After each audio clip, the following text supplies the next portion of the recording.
How's it going? David here. Today is Friday, so that means it's Financial Fridays. And today in this video, what we're going to go over is 3 things that you can do to prepare yourself before getting a house so you can maximize as much as you can and get as much of a loan as you can without paying so much in interest. So let's go over the first couple of things. The first step, most important, got to save for that down payment. Now that's a pretty, basic step, but it's very important to start early as you possibly can, either years in advance, even if depending on how much you make, 5 years, whatever it is. I'm constantly always saving for a down payment, even though I might not have a house that I want to buy on the horizon, because then when it does come, I'll have the money for it. So that's a pretty easy step. And if you watch my other videos, you can see how to budget yourself and how to save for big things like a down payment. The next one is pretty key that will save you a lot of money is fix your credit score. Now, if you don't know what your credit score is, you can go on like Credit Karma and it's free. There's also like freecreditreport.com, which is also free. You just sign up and then you can check it whenever you want. But this is very key. And I'll show you here, right here. This here is basically a little calculator that you can put in a few little metrics and things. And if you look, the difference that a score will give you on your interest rate. So usually 760 is about what they want as the top, sometimes 720, but anywhere from like 760 to 850. 850 is kind of the top where your FICO score can go, your credit score. And at that point, you're going to average, and this is as of 520, so that's I think that's today pretty much. You're going to average, the average interest rate for that will be 2.6%.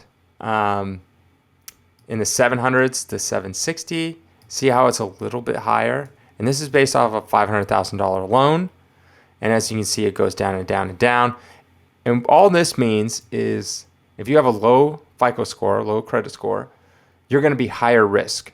And so that means they have to charge you more interest to get the same amount of money. So look, if you have a credit score of 560 and above, you're getting about an average of 2.6. If you're down here in the sixes, you're getting almost double that, 4.2, just for the same house. And now how much is that going to cost you? Well, your monthly payment will be around $2,000 if you have a good score. But if you have a bad score down here, it's going to cost you an extra $450 for the same amount of money, same amount. And at the end, how much is that going to affect a 30-year loan? You're going to pay $226,000 in interest on a good score, and a bad score, you're going to pay $387,000. $387,000. Think about that. That is literally $160,000 more of the life of the loan just because you had a bad score. Now, what are some ways you can fix your score? Well, what I did was you can put in like credit repair and you can find someone local next to you, go on Yelp or something and find someone with good reviews. And they do magic. I'm shocked at what they can do. You can go on there and they can I don't know how they do it, but they wipe off so much stuff off my credit report.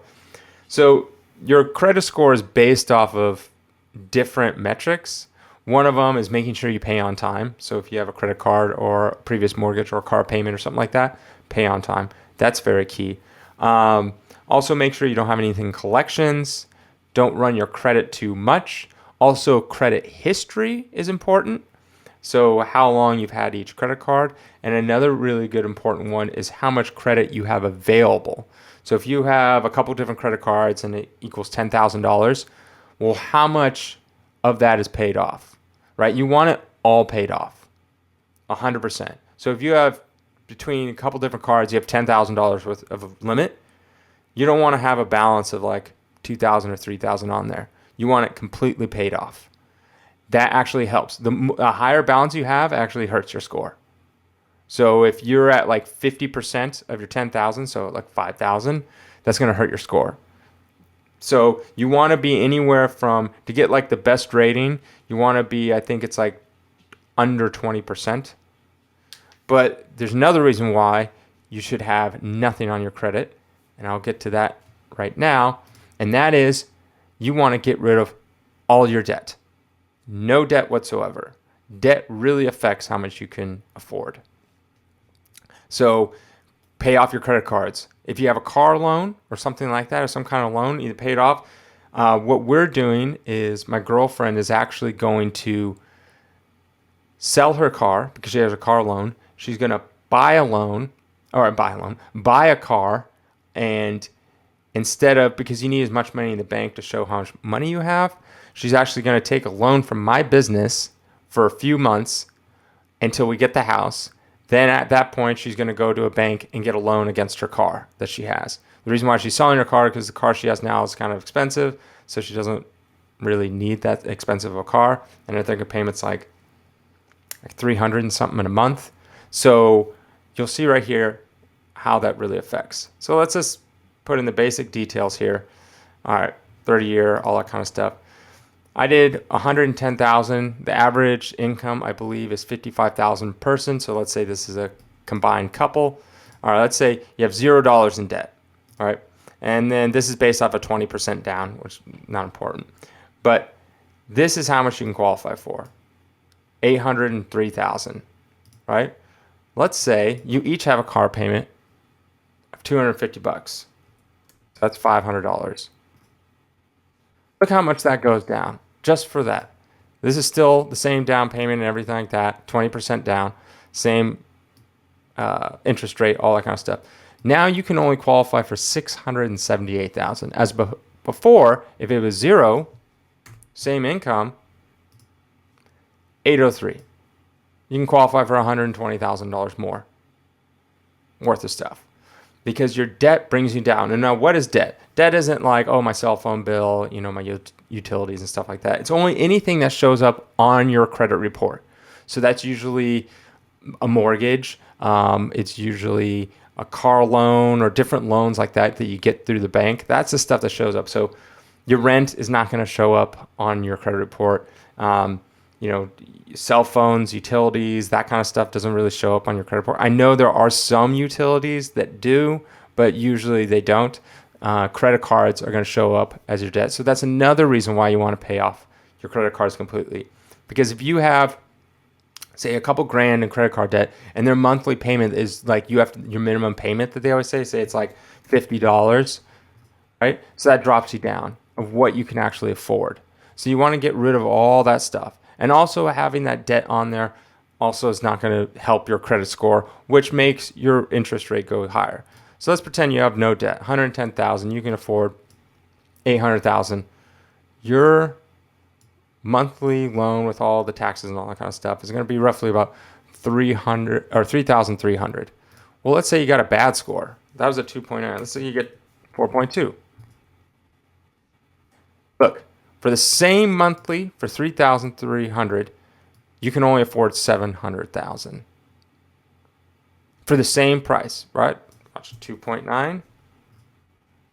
803 for 3. So this is based off of how much you can afford. So if you can only afford 3,300 a month, that's what the bank deems you at. If you have good credit score and you get a good rate because of that, and you don't have any debt and all that stuff, you can afford 800,000 off of 110, 55 per person. But if you have a bad score and you get a bad rate, look, now you can only afford 700,000 instead of 800,000 for the same amount of money. Your monthly mortgage payment is going to be 3,300, but you get less of a house. So that's why it's key. Before, you should plan way ahead. Like me and my girlfriend have been planning for about a year now. We've been saving up, doing all the things that we need to do. We're self-employed, so that means we had to pay extra on our taxes so we can show more income just this year. Both of our credits are pretty much fixed. The last thing is getting rid of her debt. She has a car, so like I said, she's going to sell it, buy a car, take a loan from me so it doesn't actually show up on our credit card. And then once we get the house and everything, that she'll just go and get a loan. Because after you get the house, it doesn't matter. You can go ahead and get a new credit card, rack it all up, all that kind of stuff. I advise against that, but you can get a new car, purchase whatever, because it doesn't matter anymore. You're in the house. Once you get the house, you can go to the bank and get whatever loan you want. It's not going to affect you. It will only affect you if you decide to get another house years later. So yeah, I just wanted to show you all this kind of stuff, how to prepare, and you should play around with these. If you're actually thinking about, play around with these. This is NerdWallet, how much can I afford calculator. The other one is my FICO score. It's pretty easy to find. There's lots of websites like that. But this will just help you prepare better for when it comes time to get a house. And, usually a year is a good time to prepare. You should always be saving. So always be saving. And if you have no reason to get a house, you should always have a nice savings for whatever. But yeah, I hope you like this kind of stuff. Feel free to subscribe if you haven't subscribed already. If you are, thank you. Feel free to leave a like or a comment. And yeah, have a good weekend. Thanks.